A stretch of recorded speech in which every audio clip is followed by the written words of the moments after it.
Sevgimi yazdım eşk kitabına, bütün aşıklar tərəfindən oxunsun.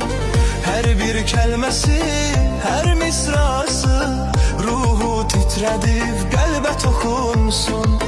Allah ayırmasın bizi heç zaman, sevgim sənə əbədi ərmağan olsun.